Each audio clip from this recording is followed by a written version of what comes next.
assalamu alaikum, Jianu, Pakhair Agale, Ni Hao, Chunashume, Washmale, Ohio Gonzaimas, Guten Morgen, Hola, Bonjour, Privyet, Kaifahal, Hale Shumachatore, Ahlan Wasalan, Marhaba, Buna, Mucho, Gracias, and a very amazing good morning to everybody who's tuned into PTV World and are watching World this morning alongside Shazad Khan. Today, ladies and gentlemen, the day is Friday and the date is 22nd of February 2019. Over here in Islamabad, the morning is very sunny after 2 days of rain. I hope that everybody's feeling great. I don't know why, but whenever it rains, and especially whenever it's winters, it's just that I feel as if it's getting more colder as well. So today when I woke up and I could see the sun shining right on top of my head, I was like, wow, Allah, thank you very much for giving us a sunny morning as well. But other than that, ladies and gentlemen, there are a few things which, everybody notices in life. And I think that those things are very important. Those things are very close to your heart too as well, which you particularly tend to notice. For example, behavior of all of those people who actually surround you. So, your mother, your father, everybody, your siblings, whoever is a member of your family, you do know that, whether somebody is actually very comfortable with you or not. And there are particular reasons for that. For example, if your mom's not talking to you, I think my mom does not talk to me when I do not put the things back into place. I mean, for example, if I've asked for a towel, she does not really want to see that towel on the floor. She wants to see it probably on the rack or wherever it needs to be. So that's what she gets pissed about. But ladies and gentlemen, I think that for all of us, it is very important to love each other, because we mankind, or we are social beings, and it is very imperative for our health too as well, to love each other, to go around places, to look for things which actually attract us. And which is why today, ladies and gentlemen, we've actually picked up on tourism. Now, whenever we talk about tourism, for me, I believe that, I think tourism or traveling around the globe or within your own country is more important than education. Okay, yeah, take a break, take a break. It's perfectly all right. It's not that big of a statement.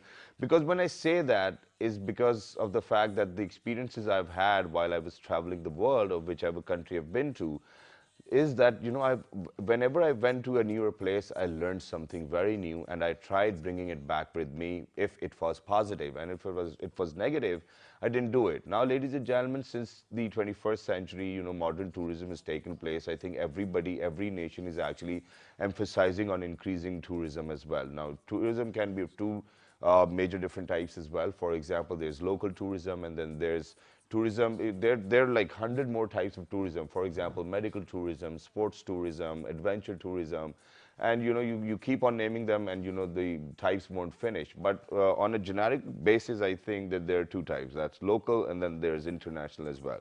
For all those people who actually travel to other countries, I think they benefit those countries as well, because there's a lot of foreign exchange, and within the service industry, I think that there are more jobs to offer. And now, since, after globalization, I think people tend to travel a little more as well. They save throughout the year, and then after like a year, there's 1 month time when they're going to actually take off and then go away, which I'll be taking off after 28th of February. I'm getting very excited because after 1.5 years, I'm going to get a chance to travel outside the country too as well. But other than that, ladies and gentlemen, today, the sole purpose of picking up on tourism is actually to highlight which areas we can probably improve, which areas we really need to have government support as well, because our Premier, Mr. Imran Khan, actually emphasizes on tourism too as well. And tourism, ladies and gentlemen, can do wonders. And since 2017, 18, 19, we have seen that the tourism has increased quite a lot. Quite a lot of Pakistanis are going to the north. Quite a lot of people are actually coming from outside the world to visit the north of Pakistan as well. Why? How did that happen? I think there's only one reason. For all those people who came into Pakistan, traveled around, they met new people as well. When they got back, they had some amazing stories to share. And it was only because of the fact that they shared those stories and they influenced other people to come to Pakistan as well. But what about us Pakistanis? I mean, for somebody, I've been to Shugra, I've been to Kalash, I've been to Swat, I've been to so many other places, but I haven't been to Naran and Gagan. I mean, imagine. So, at times I do feel this guilt that, other than traveling the world, I should actually travel Pakistan first.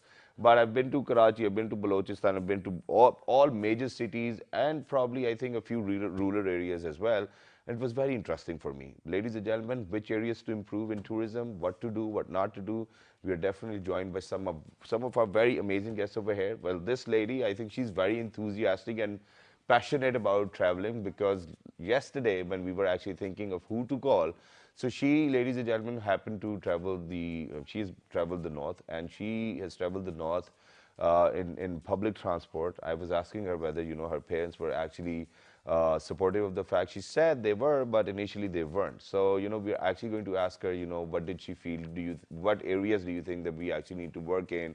How should we do it? How should we go about it? Because people generally who actually go to the north of Pakistan, they've been to Nepal too as well. And when they come back, they have a fair comparison that, in Nepal, these are the facilities which are way ahead from Pakistan as well. So I think those are the areas which we'll be highlighting as well. So on my right-hand side, ladies and gentlemen, she made her way from Lahore. She reached Islamabad 6:30 for the show as well. We're very thankful. And, I think that I'm going to take pride in this moment that she actually took a decision that she's going to be on my show, and she's going to travel from Lahore to Islamabad for the show as well. She's none other than Miss Bisma Hassan, and she's a traveler and a mountaineer. Hello, Bisma. How are you? Assalamu alaikum. Walaikum assalam. I'm fine. How are you? And thank you so much For the wonderful introduction and the words. Thank you very much. Thank you very much. It is very kind of me indeed, but it's particularly all right since I'm the host. So I think I need to do that too as well. Okay. But alongside Miss Bisma, ladies and gentlemen, since she's a traveler, this gentleman, he himself has traveled a lot too as well. But one way or the other, we wanted to do the justice with the topic. Because what happens is that we do listen to a lot of people who are actually traveling all over the globe, and they're saying that this needs to happen, this needs to happen, this needs to happen, but we never have representation from the service provider sector.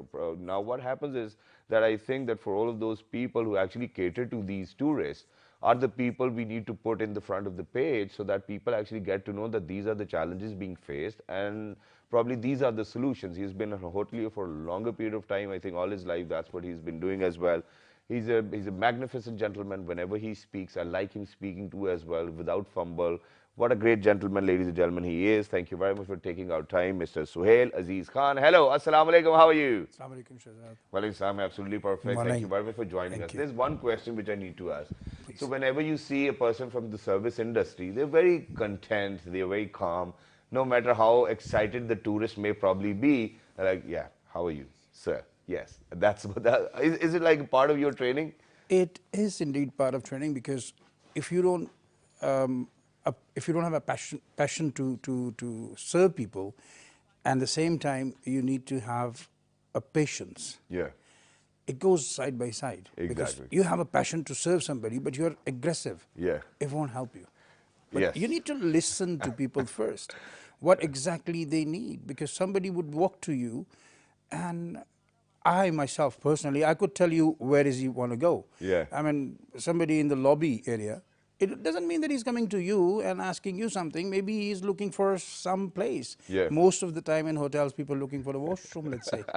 Yeah. And so we can see by the gesture, and we can just step ahead and say, how can I help you? Yeah, so yeah. we know what does he want to ask. So you already know what a person wants. I think that's great. And I mean, for example, walking into a place where everybody knows what I need, I think is the perfect place for me to be at, so you do not have to say anything, just be there. But let me start my conversation with Bisma. So Bisma, since 2017, you've been a mountaineer, and you got lucky that you were actually on an expedition with Miss Samina Beg as well. Yes. She's one of the very most famous mountaineers over here in Pakistan, ladies and gentlemen, and all over the world. So how did your journey start, first of all? This is one thing which I wanted to know. Okay, my traveling journey started in 2015 when I first visited Kashmir. Okay. So during that visit to Kashmir, I realized that I had this big fear of heights. Okay. Because I was sitting with my mom in the bus, and I grabbed her knee so hard that she got irritated. That what are you doing? Was it the first time that you sat in the bus? In the bus, and I traveled to north, and and that too in a bus? Yes. Oh yeah, I remember one of those horrific scenes too as well, which I'll let you know. But at that time, I realized that I was so afraid of heights. Okay. And that time, I also, there was this feeling that I need to overcome this fear. Okay. Because I was so tired of it that I wasn't enjoying the sceneries. So after that, I started going to the places that to overcome my fear of heights. But I started with simple trekking in Mushkpuri, Miranjani, Yeah. Shogran, and other Rattigali, Dudi Patsar Lake treks, etc. Yeah. But then it wasn't enough for me. I Okay. wanted something more challenging, Okay. something more difficult that will challenge my physical capabilities as Okay. well. So I started looking for mountaineering courses Alright. on internet, and I heard about Shimshal, that Shimshal is the valley of mountaineers. So at that time I just wanted to go to Shimshal. I was Wow. looking way, no one was ready to go to Shimshal with me. They were Yeah. like, it's a very dangerous place. Its route is very dangerous, Yeah. and this is a very risky place. Yeah. But then I came across this mountaineering courses that Mirza Ali Bhai and Samina Beg organizes through PYO. Yeah. I joined that course in 2017 January. That was my first winter expedition, and before that I took some training in ice climbing for 7 days. And that was my first winter expedition with Samina Beg to an unclimbed peak. Okay, yeah. Kohe Zamistan. Yeah, and I you guys think named it remember. yourself. Kohe Yes. Zamistan. Kohe What does it mean, Kohe Zamistan? Mount Winter. Mount Winter. Zamistan is actually winters. Yes. Because it was discovered and climbed in winters, that's why. Then from there onwards, I became more interested in mountaineering and ice climbing. And after that, again, in summer, I visited Shimshal all alone on my own. Wow. That was my first solo trip from Lahore to Shimshal. Yeah. But unfortunately, I couldn't get NOC for climbing. So I had to return. They changed their rules during that period, so that's why I had to return. So I think that they probably changed the recently- rules so that everybody who's actually coming in is safe. I think Yes, that might be yes. one reason as well. Exactly. But what I want to know is that for somebody who's actually from Lahore, okay, I can understand that you're afraid of heights because there's no place which is so higher than probably Shamshal too as well in Lahore. Yeah, or probably a bus ride to Shamshal. That's truly understandable. But how did you actually get to know about Shamshal? Over the internet, was there somebody who actually told you that, we have been to Shamshal as well, so you must try it? No, through the internet. When I started searching about mountaineering, the first name was Shimshal because it is called the Valley of Mountaineers. Yes. Our most famous technical and best mountaineers belong to Shimshal Valley. Mirza Ali, Samina Beg, Qudrat Ali, Shaheen Beg. They all are from... Exactly, it's in their blood. It's in their Shimshal. blood. Yes. But now this is one thing, Suhail Sahab, which I wanted to ask you. Now, for example, what happens is that, since we work for television, so we have to go everywhere almost. Now, wherever we go, it's not that actually we have to do our own research, that which areas to go to. And at times, we do miss out on different areas and the culture of that particular area. How do you think that we can bring all of these places? For example, wherever I go, I actually get to read about a place or probably get to know about a place or something which is very interesting. For example, earlier you were talking about Muzaffarabad, that there's this 0 point. 0 point, yeah. So we do not know about all of these things. What needs to be done? We did some work on this when I was in Muzaffarabad. We did the sort of meetings with the local government and the tourism, the local tourism, with the Ministry of Tourism. We talked to them about the pickup points. Those pickup points we call when you travel around the world, when you travel even elsewhere, apart from Pakistan, which because I've never seen here.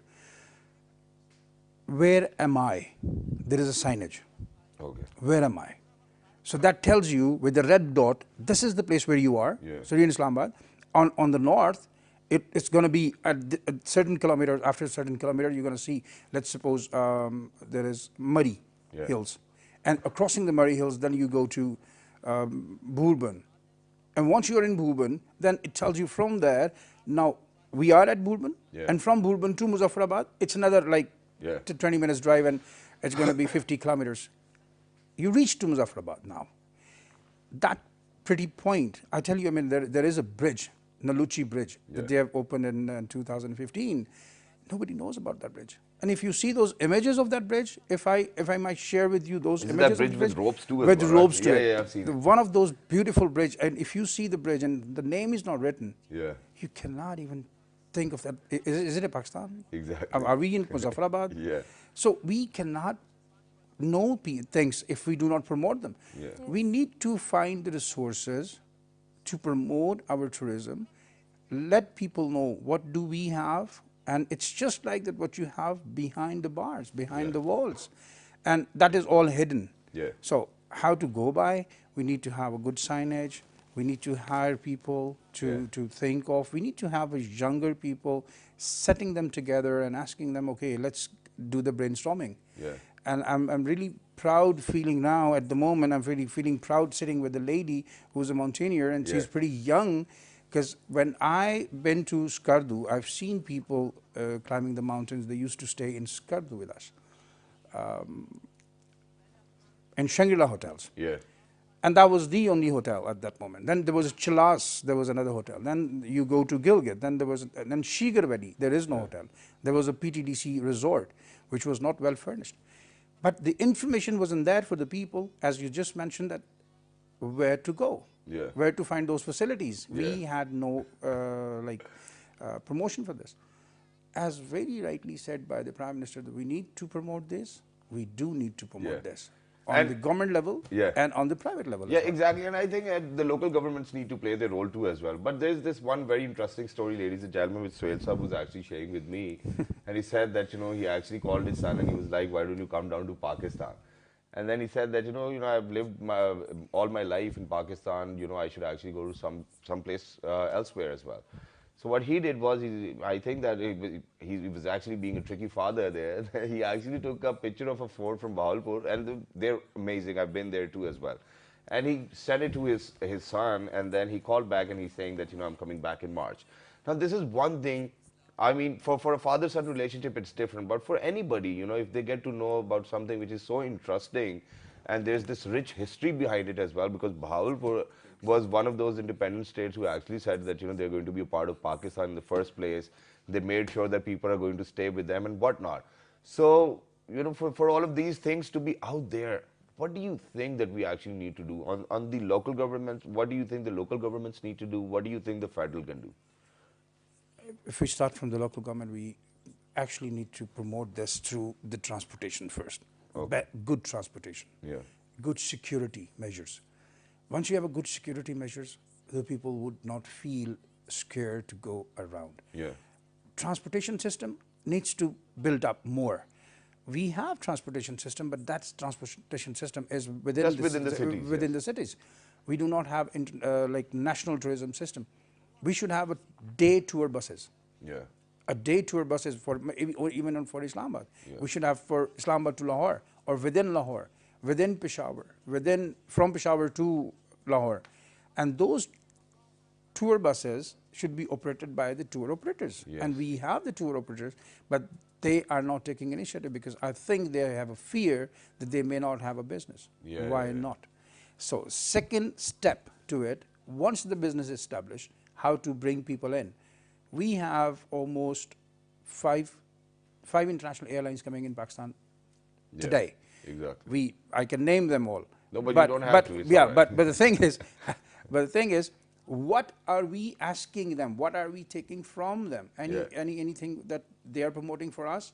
So what we need to do initially is to have our tourism magazines lying into their airlines. So when the people coming from the other countries, they read that magazine, they will come to know, and they can decide sitting in the aircraft, okay, I need to go to Bahawalpur or Multan or Faisalabad or Sindh. Exactly, and that's a brilliant idea too as well. Other than that, we can have tourism hotlines too as well, where people can call for free and ask, where to go, what to do and what not to do.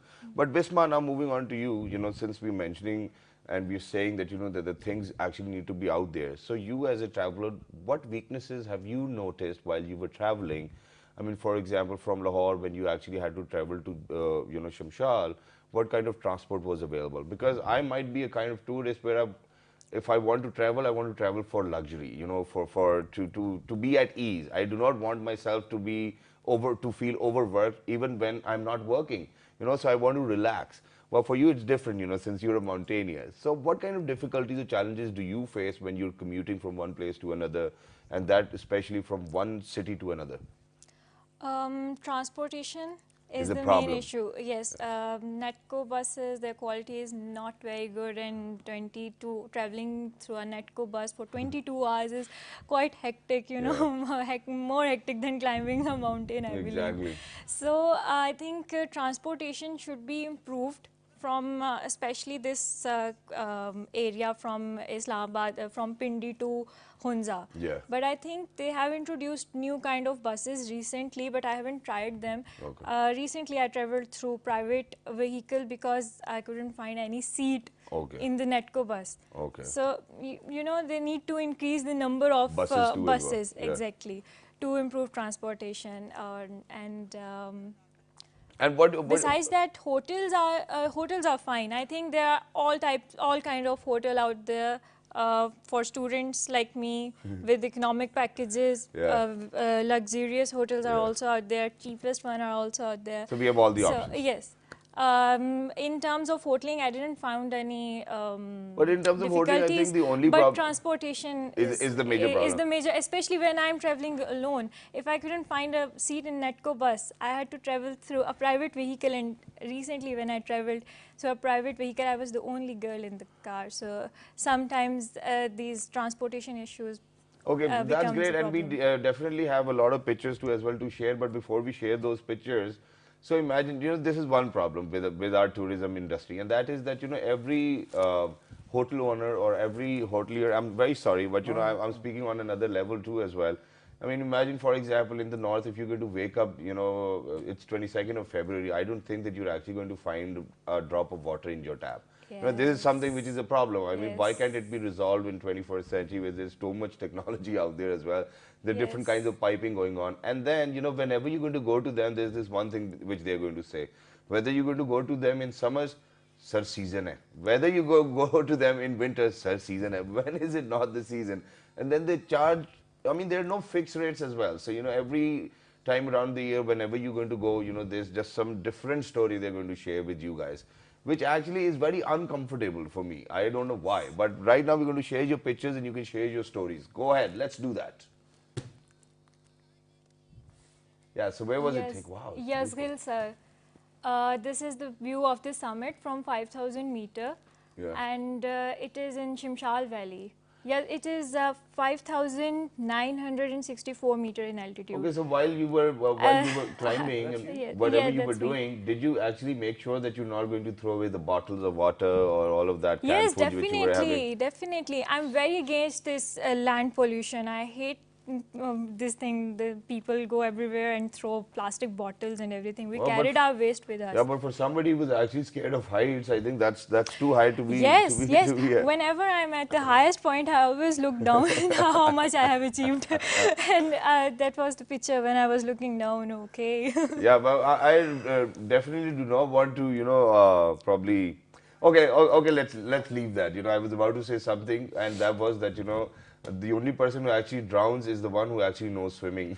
So please make sure that you be careful. Yes, she was wearing a gear, and she was with experts too as well. Also, they teach us all kind of safety measures. I was with Kudrat Ali. He was a very well-known mountaineer of Pakistan. Exactly. An 8,000 mountaineer he is. So I got training from him for 7 days, and he taught me every. And since you mentioned about that too as well, so ladies and gentlemen, a lot of people who go to these expeditions, and whenever they've actually done, whenever they get done with the expedition, they come back, they do tell us that oh, we did it. They never mention about all of those spot boys who go with them, and I think that those spot boys actually are the real heroes too as well.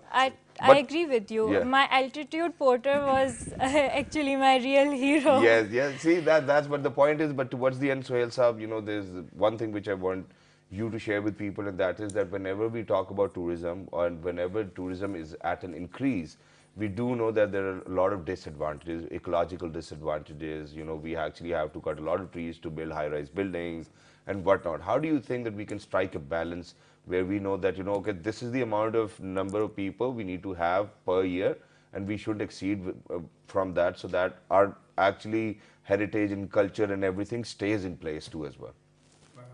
As I mentioned earlier, we did the research, we did the counting also in 2015. that how many number of persons, like the people traveling from within the country, coming to Muzaffarabad, and we came down to a very huge number of figure. Wow. That the people travels every day and coming from Karachi, Lahore, Faisalabad, from all over the Pakistan. But yet again, the roads were the issue. Yeah. We do cut the trees, but we cut the trees for our own benefits. We are not cutting the trees for the benefit of the country. Yeah. If we cut the trees for the benefit of the country, at least we can have the roadside little wider, bigger, stronger, and we shouldn't have the landslide in these beautiful areas. Exactly. As she was mentioning that she traveled the north, and the north issue was, at that time, was the landslides. Yeah. And if you're traveling by road, and if there is a landslide, what would you do? Because we are cutting the trees. There is no tree at the edge, which is going to sustain and hold the road, and the road falls down. Exactly. And then we are doing things, but not in the right way. Exactly. You mentioned it earlier, like that there are people that they are having their hotels and they don't have a water or these kind of basic facilities into their resorts. My request through your medium, through this channel, to those authorities, those who allow this. Yeah, just look into this camera. Okay. To those authorities, please do not issue anybody a license who does not have a professional capability to run the show or to run the hotel or resort. Because right now, as what we see, people are opening their hotels, people are opening their restaurants. They are not licensed, they do not have any diploma of hospitality. Exactly. So what happens at the end of the day, as what you just mentioned? So if somebody who's the engineer from the hotel hospitality or hotel industry who has built the hotels, he will know how to fix those pipes, the air vents, how to fix the carpet, what color of marble you need in your lobby, not a green, not black, or something that appeals to people, because you don't have a light over there. And the kitchen, for example, that's supposed to be the model and the core of your building, which is designed by, I don't know, somebody that you don't even have the back door in the kitchen for the emergency exit. So there should be authority that should be controlling those kitchens, controlling those hotels and rooms, facility, then issue a license to them to run the operation. And then everybody is happy. That's great and superb too as well. And towards the end, thank you very much, Bisma, for joining us. Thank you very much, Suhail, for joining us as well. But towards the end is this one message for all of those five-star hotels and the keepers of the hotels too as well. And that is that if you can play your part in promoting tourism by probably introducing some low rates packages, especially in those seasons when people are actually hoping to travel to different places as well. And I think that it's going to be very beneficial. I mean, if hotels can do it on Valentine's Day, I think they can actually do it in the seasons too as well. So it's something, because it needs to be a collaborative effort of the local governments, the federal, and obviously the private-public partnership always helps, ladies and gentlemen. But wherever you go, please make sure that you look after your surrounding, and please do not litter. This is one important message. Love your country, travel your country first, and then go somewhere else. I've traveled my country enough. That's why I'm traveling somewhere else too as well. But thank you very much for being with us. It was wonderful to have you. And for all those people, don't go anywhere, because when we'll come back, we'll have something very interesting to share with you. Let's do that. Good morning.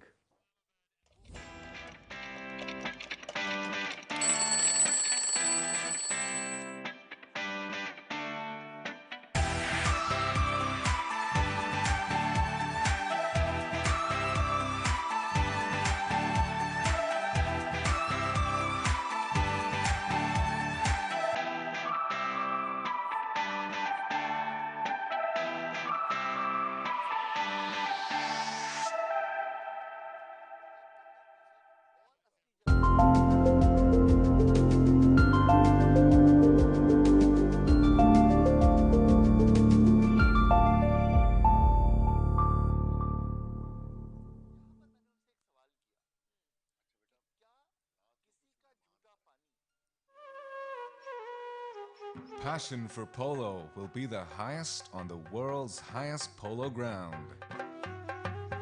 Shandur invites visitors to experience a traditional polo tournament between the teams of Chitral and Gilgit. The tournament is held on Shandur Pass, the highest polo ground in the world, at 3,700 meters above sea level. The first time a polo tournament took place on the Shandur Pass was in 1936. It is a place unique and exotic in itself, surrounded by some of the most spectacular mountain scenery in the world. The event marks the annual rivalry between the teams of Chitral and Gilgit. The polo tournament has some added attractions for the visitors: trout fishing at the nearby streams and lakes, and a festival of folk dances and music of northern Pakistan. The event in itself offers a fascinating insight into the lifestyle of the people of this region. Their culture and indigenous customs are a delight to behold for the visitors. Crystal clear lakes, snow-covered mountains, alpine flowers, and vast stretches of green grass are added attractions. Fairs and festivals of Pakistan.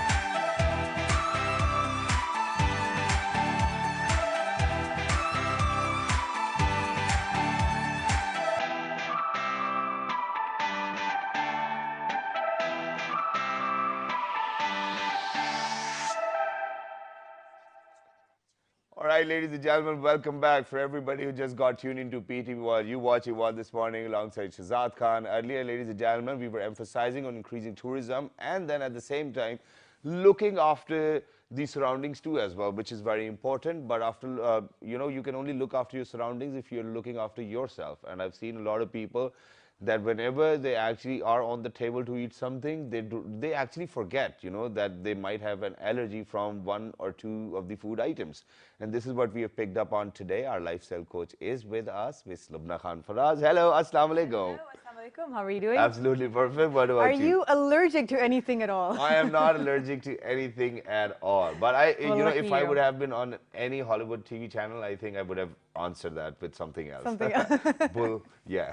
Well, Shahzad, I really want to touch on this topic today because I feel that there's so much lack of awareness when it comes to food allergies and food intolerances in Pakistan, especially when it comes to children and when it comes to even adults. Like, we're just so unaware that, hey, if we're itching or if there's a food that we're unable to digest, for example, there might be something wrong rather than just us not liking the taste, or that if the child is refusing to eat a certain food, there might something be wrong with the food digestion or the immune system rather than the kid just not wanting to eat it, right? Yeah.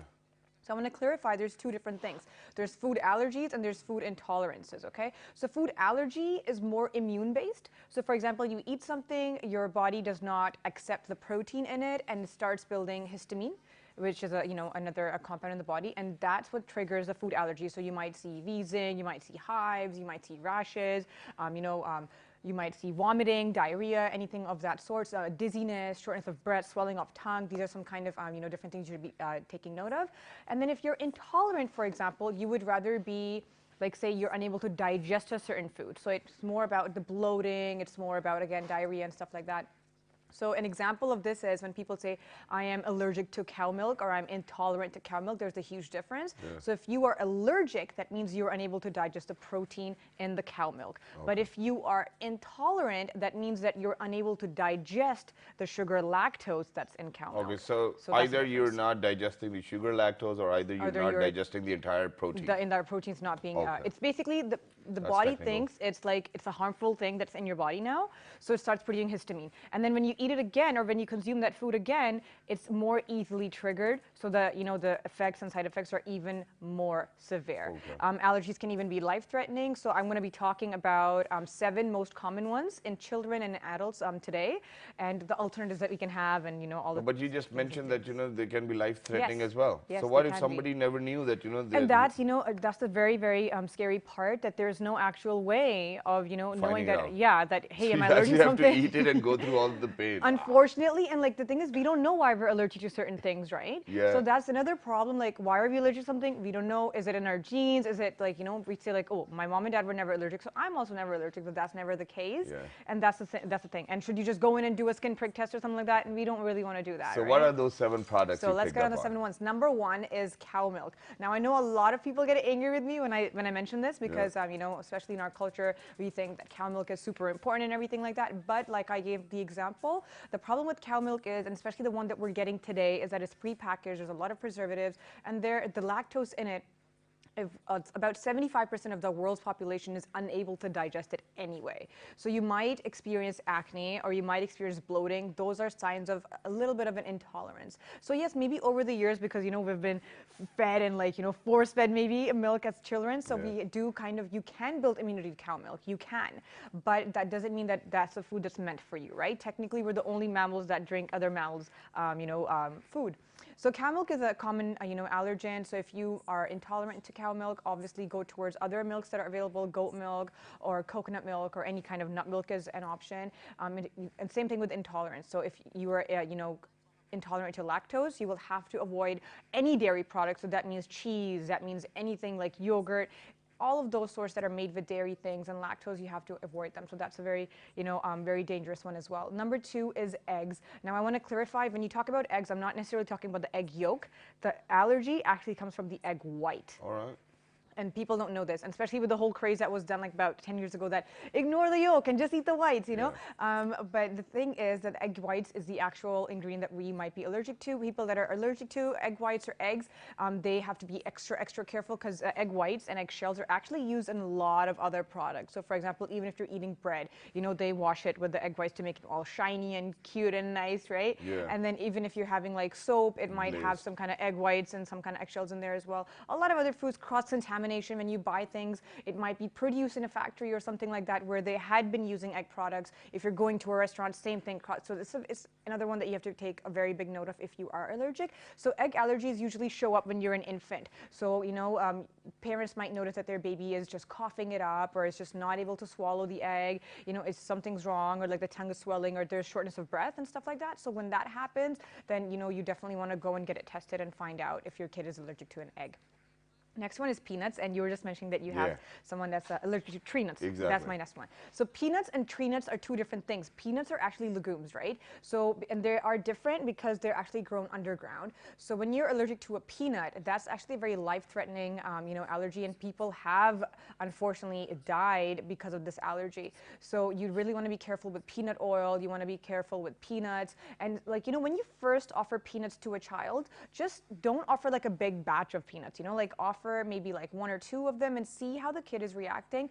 There's, they might be coughing it out, or they might just, their tongue might swell, their face might swell as well. So that indicates, a sign of an allergy to a peanut. Now, tree nuts are basically cashews or walnuts or almonds and all of the other nuts basically. So if you may be allergic to peanuts, but not tree nuts, or if you're allergic to tree nuts, you may not be allergic to peanuts. So you have to really understand what you're allergic to. So tree nuts, same thing. If you are allergic to them, you want to go towards other seeds like chia seed, flax seeds, pumpkin seeds and stuff like that. You want to go towards those things.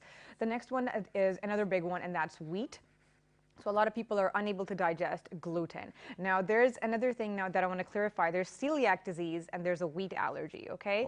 So wheat allergy is when you're allergic to wheat itself, the protein in the wheat. Wheat allergy. Yeah. So, and then if you're celiac disease, that means that you're unable to digest the protein that's called gluten in the wheat, okay? So there's a big difference in celiac disease and, the wheat allergy. So yes, people that say like, oh, I'm gluten intolerant, that means that it's not the wheat that they're allergic to, it's the gluten in itself. They're unable to digest it, which is why their stomach might swell up completely, it gets really huge. I've seen very severe cases on this as well. So yes, if you're allergic Why would you look at somebody's belly anyway? No, because it's actually scary. They start holding it and they start wobbling. I've seen Really? I've seen children that are like swelling up and like you start looking almost pregnant. by It's having kind of wheat. scary. Yes.